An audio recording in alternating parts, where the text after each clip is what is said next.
আসসালামু আলাইকুম দর্শক, কাছে দূরে যে যেখান থেকে আমাকে শুনছেন।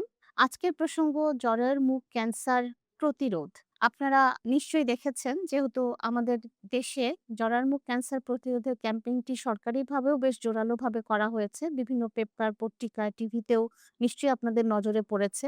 একটা হচ্ছে প্রতিকার, আরেকটা হচ্ছে প্রতিরোধ। প্রতিরোধ যখন বলা হয়, দ্যাট ইজ প্রিভেনশন, অর্থাৎ সেই রোগটা যাতে আপনাকে আক্রমণ করতে না পারে এইজন্য যে ব্যবস্থা সেটি হচ্ছে প্রিভেনশন বা প্রতিরোধ। আর যখন আমরা ট্রিটমেন্টে যাই সেটিকে বলা হয় প্রতিকার। প্রতিরোধের যে প্রসঙ্গ বা প্রিভেনশন, সেখানেই হচ্ছে ভ্যাকসিনেশনের গুরুত্ব। সাধারণত জরায়ুর মুখ ক্যান্সার প্রতিরোধ করার জন্য আমরা যেই ভ্যাকসিনটা ব্যবহার করি, এইচপিভি ভ্যাকসিন। এটি ২ টি কম্বিনেশনে পাওয়া যায়। একটা হচ্ছে ৪ টা স্ট্রেইনের জন্য, আরেকটা হচ্ছে ২ টো স্ট্রেইনের জন্য।